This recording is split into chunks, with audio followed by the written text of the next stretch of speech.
아멘. 할렐루야. 오늘 새벽의 자리에 오신 빛의교회 성도 여러분 환영하고 축복합니다. 날씨가 추운데 할렐루야. 오늘하고 수고하셨어요. 우리 정말 수고하셨습니다. 날씨가 많이 추운데 온라인으로 예배드리는 분들도 우리 환영하고 축복합니다. 전도서는 세상의 허무함에 대해서 말하고 있지만 그렇다고 해서 세상이 허무하니 우리가 할 것이 없다 이렇게 말하는 책은 아니에요. 전도자는 이 세상의 허무주의와 속명론에 대해서 말하려고 하는 것이 아니라 그 허무한 세상 속에서 우리가 어떻게 살아가면 좋을지, 우리의 삶이 허무하지 않으려면 어떻게 해야 되는지에 대해서 말해주고 있는 거예요. 우리 어제 말씀 한번 생각해 보시기 바랍니다. 허무한 세상 속에서 허무하게 살아가지 않으려면 하나님의 때를 알아야 된다라고 하는 거예요. 허무한 세상 속에서 지치지 않으려면 이 만사 모든 것이 때가 있다는 것을 알아야지만 우리가 이 험한 세상 속에서요 지치지 않고 무의미하지 않게 살아갈 수 있다는 거죠. 더 나가서 하나님의 때를 살아가는 연습을 하세요. 그 말씀하고 있는 거죠. 그렇게 살아야지만 허무한 삶을 살아가지 않게 된다 이 이야기하고 있는 거예요. 혹시 우리 중에도 숙명론에 빠졌거나 내가 해도 소용이 없다, 아무것도 뭐 의미가 없다 생각하는 분이 있다면 정말 전도서를 묵상해 나가면서 여러분의 삶의 의미를 찾고 여러분에게 말씀하시는 하나님의 음성을 들을 수 있는 시간이 되시길 주님의 이름으로 축복합니다. 여러분 오늘도 전도자가 이 세상을 들여다보면서 정말 이 세상의 모든 것이 허무하다는 것을 새삼 깨닫게 되는 거예요. 그런데 이 허무한 세상에서 우리에게 정신 번쩍 차리게 말씀을 전해주고 있는 거죠. 우리 오늘 말씀은 그냥 결론부터 읽고 시작을 하겠습니다. 오늘은 22절 결론부터 우리 주무실 분은 이 말씀 듣고 주무시면 되는 거예요. 22절 읽겠습니다. 시작. 그러므로 나는 사람이 자기 일에 즐거워하는 것보다 더 나은 것이 없음을 보았나니 이는 그것이 그의 몫이기 때문이라. 그의 뒤에 일어날 일이 무엇인지를 보게 하려고 그를 도로 데리고 올 자가 누구이랴. 이 허무한 세상 속에서 어떻게 살라고 이야기합니까? 이게 결론인 거예요. 자기의 일에 즐거워하며 사는 것이 그것보다 더 나은 것이 없다는 것을 알았다라는 거예요. 결론은 됐다는 거예요. 세상의 모든 것이 다 허무한데 이 허무한 세상 속에서 어떻게 살면 될까?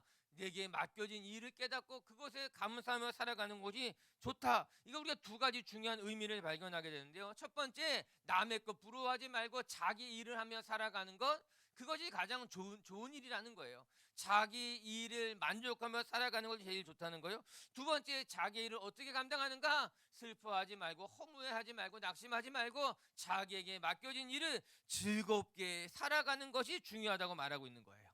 이게 결론이에요. 여러분 세상에서 제일 불쌍한 사람이 누구일까요? 어떤 사람이 제일 불쌍할까요? 가난하게 사는 사람, 뭐 건강을 잃은 사람, 돈을 잃은 사람, 그렇지 않아요. 이 세상에서 제일 불쌍한 사람은요 불평하며 살아가는 사람이에요. 불평하며 살아가는 사람은요 자기의 삶에 어떠한 것도 만족감이 없는 거예요. 늘 남의 떡이 커 보이는 거죠. 그래서 이게 제일 불쌍한 사람이에요. 자기가 가진 것에서 어느 것 하나도 만족하지 못하기 때문에 늘 불평만 하고 늘 남탓만 하는 것 아니겠어요? 어떤 게 지옥이겠어요? 이렇게 만족하지 못하며 살아가는 삶이 그냥 지옥인 거예요. 그냥 키가 크면 크다고 불평하고 키가 작으면 작다고 불평하고 남의 남편은 어떤데 내 남편은 그렇지 못하는 것 때문에 불평하고 남의 자식은 어떤데 내 자식은 어떻다고 불평하고 계속해서 나는 보지 못하고 내 안에 있는 하나님의 은혜는 발견하지 못하고 다른 사람들이 보면서 살아가는 거예요. 계속해서 불평하면서 살아가는 삶이죠. 여러분 이런 사람이 제일 불쌍한 사람이에요. 결국엔 만족이 없는 거거든요. 어떻게든 하나님이 아무리 좋은 곳을 주고 하나님이 아무리 내 삶을 선하게 인도해도 만족함이 없기 때문에 불평하며 살아가는 사람들이 가장 불쌍한 사람이죠. 지옥 같은 삶을 매일매일 살아가게 되는 거예요. 오늘 성경은 이 불합리하고 이 험한 세상 속에서 잘 사는 법을 이야기합니다. 그 다른 데 있지 않고 너에게 맡겨진 너의 삶을 만족하면서 즐겁게 살아가게 되면은 그것보다 더 나은 일은 없다라고 하는 거예요. 할렐루야. 오늘 여러분 축복합니다. 여러분의 삶이 제일 복된 삶인 줄 깨닫고 여러분의 삶에 만족하며 즐거워하며 감사하며 살아가는 삶이 되시길 주님의 이름으로 축복합니다. 우리 스스로에게 한번 이렇게 이야기할게요. 내 삶이 제일 나은 것 같아. 아멘. 이 말 옆에 사람에게도 할 수 있어요. 그냥 너무 세게 얘기하면은 안 되고 그냥 그래도 내 삶이 제일 나은 것 같아요. 그래도 그냥 제가 이만하면 그래도 잘 살고 있는 것 같아요. 오늘 위치교회 성도 여러분들이 하나님의 말씀에 귀를 기울이시고 오늘 전도자의 말을 통해서 하나님의 음성, 여러분에게 향하신 하나님의 음성을 깨닫는 시간 되시길 주님의 이름으로 축복합니다. 첫 번째, 오늘 전도자가 또 말해주는 귀한 진리가 무엇인가? 인간의 재판 속에서도 이 불의가 있는 것을 바라보면서 허무하다는 거예요. 가장 정의로워야 할 곳에 불합리한 것을 발견하고 오늘 이 전도자가 또 마음에 상심하게 되는 거예요. 오늘 우리 16절 말씀 한번 읽어보겠습니다. 16절 말씀 시작. 또 내가 해 아래에서 보건대 재판하는 곳 거기에도 악이 있고 정의를 행하는 곳 거기에도 악이 있도다. 저는 이 16절 말씀에서 가장 이 마음을 아프게 하는 것 말씀이 어딘가 하면은 9절이 거기에도예요. 거기에도 밑줄 그세요. 두 번이나 반복되죠. 뭐라고 나옵니까? 내가 해 아래에서 보건대 재판하는 곳 거기에도, 가장 정의로워야 할 거기에서조차도 공의롭지 못한 것이 있다는 거예요. 가장 정의로워야 할 곳 그곳에서도 정의롭지 못하는 거예요. 우리가 이럴 때 낙심해야 되는 거예요. 교회에서조차도 사랑을 발견하지 못하니 낙심하게 되는 거예요. 목사에게서조차도 하나님의 말씀을 발견하지 못하니 낙심하게 되는 거예요. 내가 가장 사랑하는 사람에게서조차도 실망할 것을 발견하니 거기서도 낙심하게 되는 건 아닙니까?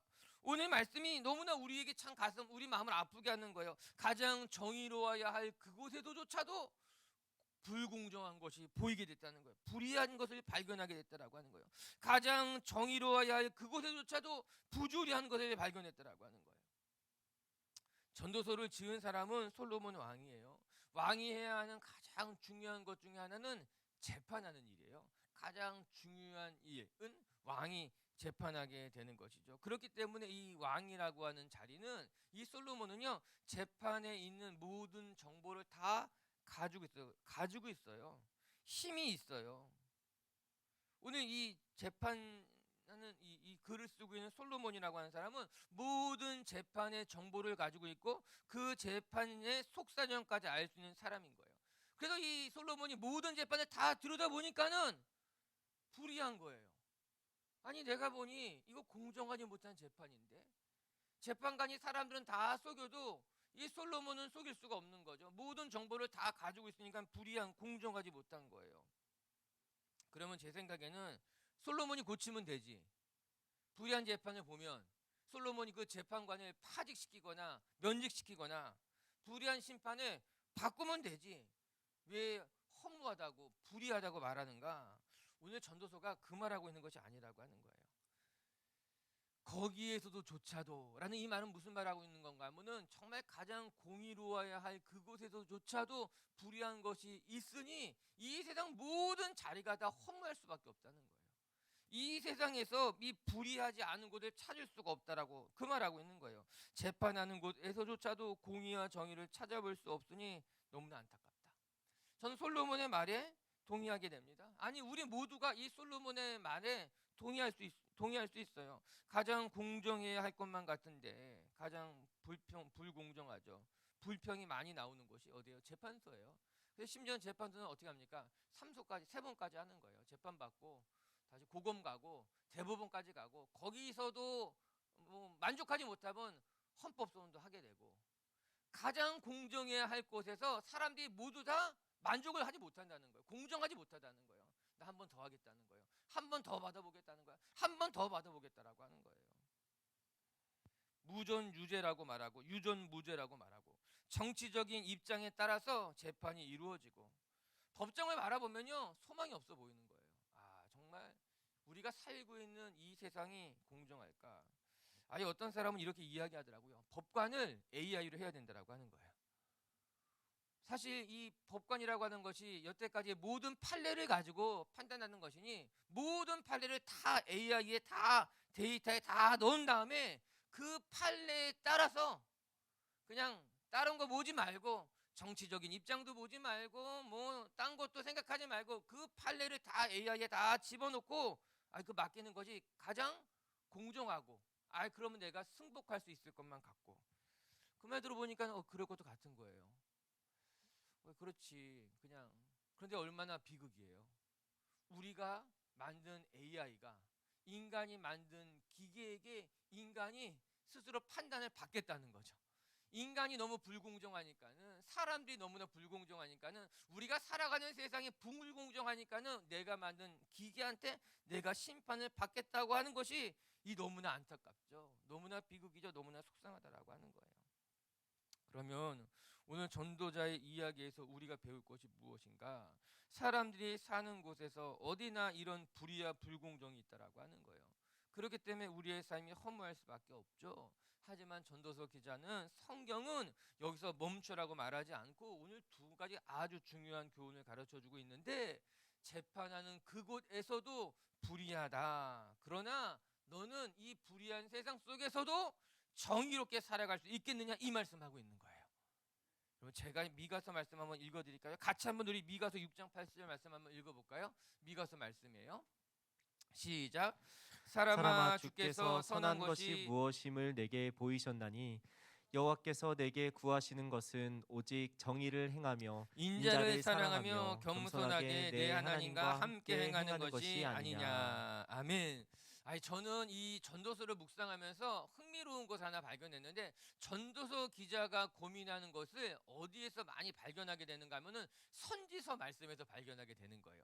전도서라고 하는 것은 지혜자의 말인데, 그 지혜자의 고민이 어디에서 발견되나 하면은 하나님의 말씀을 대언하는 선지서에서 발견된다는 것이 저는 매우 흥미롭게 느껴지게 되더라고요. 우리가 엊그저께서도 지혜의 허무함을 이야기하면서 뭐라고 말합니까? 지혜는 무엇이냐? 자신의 지혜를 자랑할 것이 아니라 하나님의 지혜를 자랑해야 된다, 그렇게 이야기했잖아요. 이거 역시 예레미야라고 하는 선지자의 말이에요. 오늘도 이 지혜자의 고민이죠. 이 세상의 모든 정의가 불의하고 불공정한 이 세상 속에서 어떻게 살아가야 되냐? 미가 선지자를 통해서 하나님이 대언하시는 말씀이 무엇이에요? 우리가 이 세상 불의하지만 불공정한 세상을 살아가지만, 그러나 하나님이 우리에게 원하시는 것은 정의를 행하며 인자를 사랑하며 겸손하게 하나님과 동행하는 것이라는 거예요. 오늘 우리가 묵상하게 될 두 가지 주제가 다 나옵니다. 우리 뒤에 두 번째 묵상할 것이 겸손에 대한 것이거든요. 이 불의한 세상 속에서 우리가 어떻게 살아가야 되냐? 세상이 불의하니까는 할 수 없어. 이 불의한 세상 속에서 나도 그냥 그렇게 살아가는 수밖에 없어.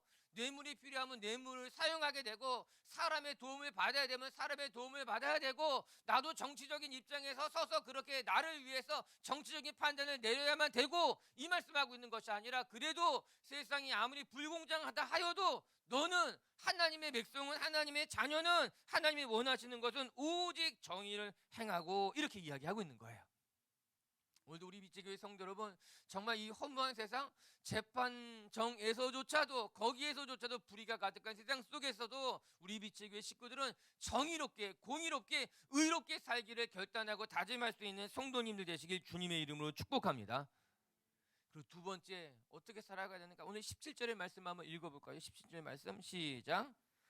내가 내 마음속으로 이르기를 의인과 악인을 하나님이 심판하시리니 이는 모든 소망하는 일과 모든 행사에 때가 있음이라 하셨으며. 그래요. 두 번째, 오늘 이 불의한 세상 속에서 어떻게 살아가야 되는가? 모든 심판은 하나님께 있음을 기억하고 살아가야 된다라고 하는 거예요. 성경은 끊임없이 일관되게 모든 심판은 하나님의 손에 있다고 말해주고 있습니다. 그렇기 때문에 성경은 우리에게 판단하지 말라고 말하고, 우리가 복수하는 것이 옳지 않다고 가르치고 있는 거예요. 이것이 성경이 일관되게 가르쳐주고 있는 성경의 말씀이라고 하는 거죠. 우리가 살아가고 있는 세상이 불공정하지만 그렇다고 해서 낙심할 것이 아니라, 그렇다고 해서 절망할 것이 아니라, 모든 심판은 하나님의 손에 있다는 것을 기억하고 살아가라는 거죠. 사람들은 불공정하게 우리를 대할 수 있지만, 그러나 하나님께서는 결국에는 심판할 거야. 악인은 심판하시는 것이 하나님이야. 그렇게 이야기하고 있는 것 아닙니까? 그래서 우리가 복수하려고 하지 않아야 된다는 거예요. 내가 불의하니까는 내가 억울해서 못 살겠다, 내가 내 손으로 복수하겠다, 그 하지 말고 모든 판단, 모든 심판은 하나님의 손에 있으니 하나님께 맡기고 복수하려고 하지 말아라. 하나님이 심판하실 거다. 그렇게 이야기하고 있는 거예요. 어떻게 보면 오늘 말씀을 읽으면서 우리는 속상할 수 있고 절망할 수 있고 낙심할 수 있어요. 세상 심판, 가장 정의로워야 할 심판마저도 그곳에서도 불의가 있고 불공정이 있고 그러나 오늘 성경은 우리에게 가르쳐주고 있어요. 하나님의 백성들은 그런 세상 속에서도 정의롭게 살아가며 모든 심판이 하나님의 손 안에 있다는 것을 기억하며 하나님께 우리의 삶을 맡기고 이 세상을 맡기며 살아가라라고 하는 거죠. 할렐루야. 오늘도 공의로우신 하나님, 오늘도 심판자 되신 하나님께서 우리의 삶을 바라보고 계신다는 것을 기억하면서 하나님께 우리의 삶을 맡겨드릴 수 있는 성도님들 되시기를 주님의 이름으로 축복합니다. 두 번째, 오늘 말씀을 통해서 또 우리가 배우게 되는 것은요, 인간을 생각하면 인간도 죽음 앞에서는 보잘것없는 인생이다. 그걸 우리가 기억하며 겸손하게 살아가라라고 하는 것이에요.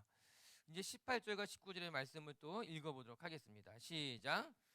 내가 내 마음속으로 이르기를 인생들의 일에 대하여 하나님이 그들을 시험하시리니 그들이 자기가 짐승과 다름이 없는 줄을 깨닫게 하려 하심이라 하였노라. 인생이 당하는 일을 짐승도 당하나니 그들이 당하는 일이 일반이라.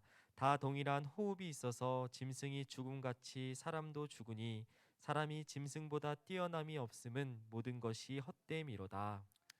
18절에 내가 내 마음속으로 이르기를 인생들의 일에 대하여 하나님이 그들을 시험하시리니, 이 우리말 성경을 읽어보니까요 이렇게 시작하고 있더라고요. 내가 사람들에 대해서도 생각해봤다. 이렇게. 이제 이 솔로몬 이 전도자가 세상의 모든 것들을 다 들여다보면서 이 마지막에 와서는 내가 사람에 대해서도 한번 생각해 보겠다는 거예요. 사람에 대해서도 한번 성찰해 보겠다라고 하는 거죠. 인간이란 어떤 존재인가? 사실 모든 철학자들이 가지고 있는 가장 근본적인 질문은 인간은 어떤 존재인가라는 거죠. 오늘 전도자도 사람에 대해서 내가 생각해 보겠다는 거예요. 그리고 결론이 무엇인가? 사람에 대해서 가만히 생각해 보니 사람이 이 죽음 앞에서는 사람이나 짐승이나 크게 다르지 않구나. 이걸 깨닫게 됐다는 거죠. 인간이 아무리 만물의 영장이라 하여도 이 죽음 앞에서는 사람도 짐승과 다를 바가 없고, 더 나아가서 내가 이 세상의 모든 권력과 지혜와 지식을 가진 임금이라 하여도 내가 죽음 앞에서는 다른 사람과 다를 바가 없는 그냥 다 똑같은 존재이구나, 이 생각을 했다라고 하는 거예요. 오늘 솔로몬이 가만히 보니 인간이 이 죽음 앞에서 짐승과 다를 바가 없는 거예요. 우리의 호흡이 끝나면 다 죽게 되는 거죠. 여러분, 아니 어떻게 보면요 인간이 더 못할 수도 있어요. 거북이의 수명은 100년을 더 산다고 이야기하잖아요. 찾아보니까요 북극고래는 무려 200년을 산다는 거예요.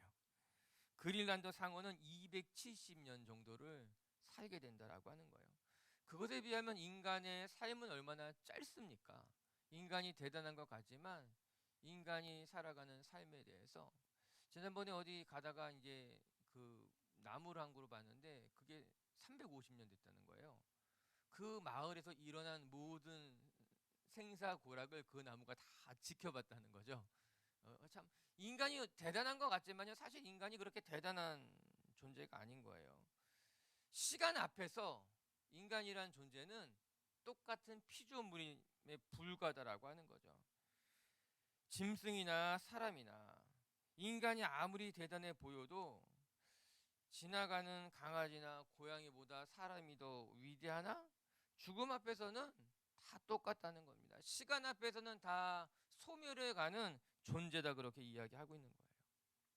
그러면 저는 전도서를 묵상하면서 이 전도서가 주는 유익이 무엇일까? 이 전도서를 통해서 우리가 배워야만 하는 지혜, 유익이 무엇일까? 그것은 세상을 보는 눈을 갖게 하고 그와 동시에 우리 스스로가 겸손해지게 된다라고 하는 거예요.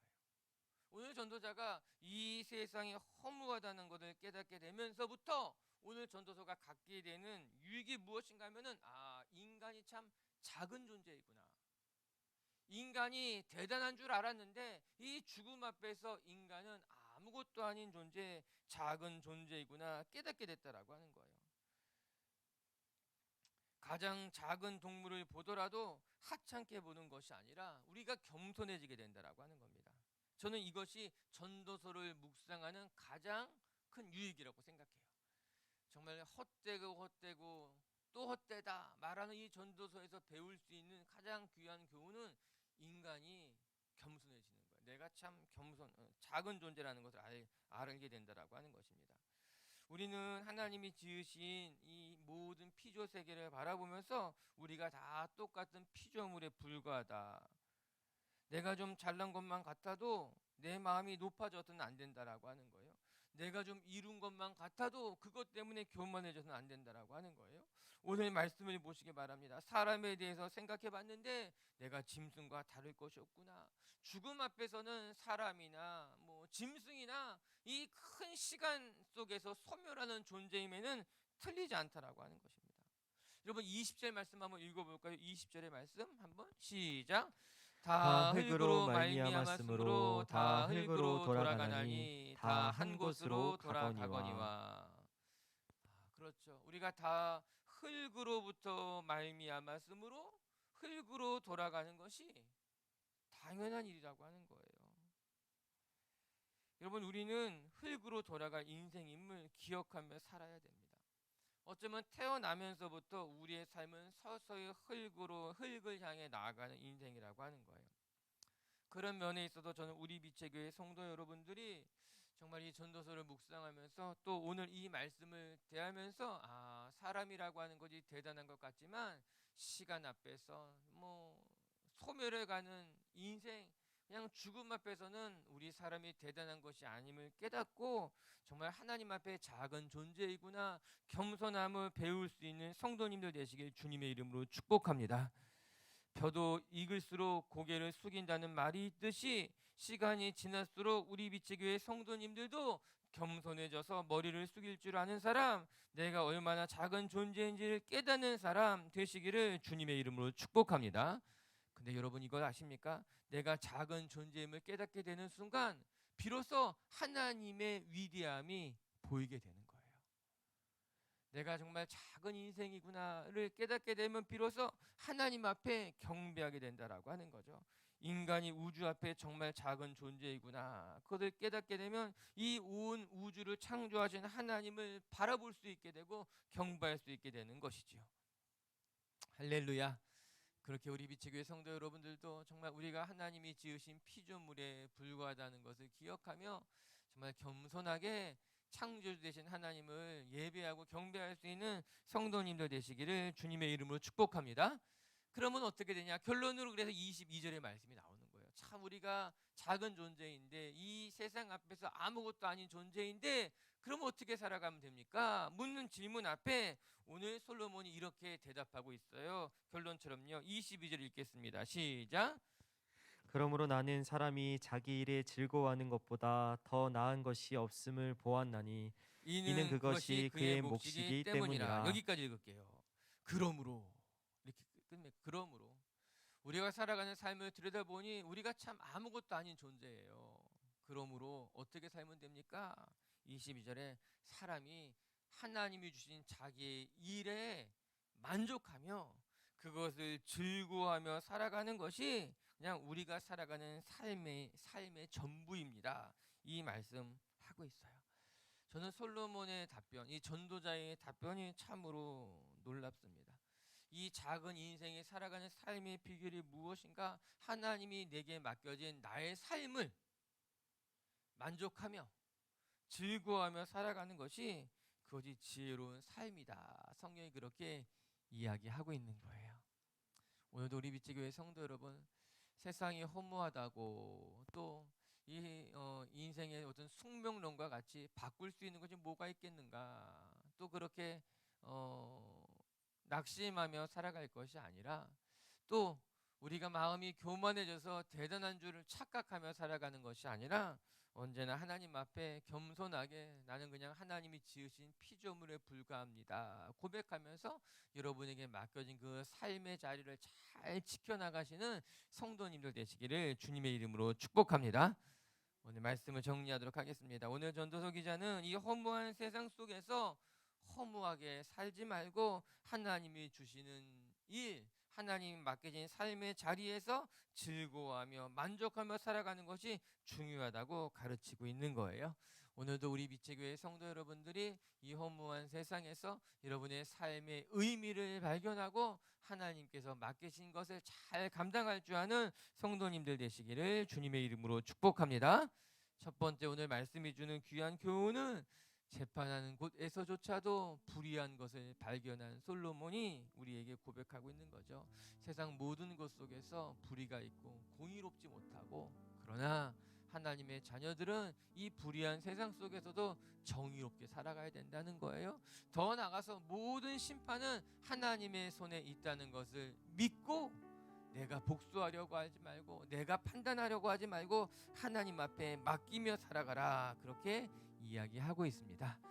오늘도 우리 빛의교회 성도 여러분들이 이 불의한 세상 속에서 그것 때문에 속상하고 낙심할 때가 있지만, 그래도 우리 하나님의 백성들만큼은 정의롭게 살아가시고 언젠가 하나님이 심판하실 것이라는 것을 굳게 믿고 하나님 앞에 모든 것 맡겨드리는 성도님들 되시기를 주의 이름으로 축복합니다. 두 번째, 오늘 전도서 기자는 우리에게 이 인생이 얼마나 허무한 것인지를 깨닫고 겸손해지라 말하고 있어요. 여러분, 인간이 대단한 것 같지만 시간이라는 것 속에 소멸해가는 인생, 흙으로 지어져서 흙으로 돌아가는 것에는 인간도 대단하지 못한 거예요. 또 내가 대단한 사람인 것 같아도 나도 똑같다라고 하는 거예요. 우리가 배워야 될 것은 겸손함인 거예요. 우리 빛의교회 성도 여러분들도 정말 겸손한 마음을 가지고 하나님이 주시는 세상 속에서 정말 여러분의 삶의 자리를 지켜나가며 만족해하고 즐거워하며 여러분의 삶을 충실하게 살아가는 하루가 되시기를 주님의 이름으로 축복합니다. 기도합시다.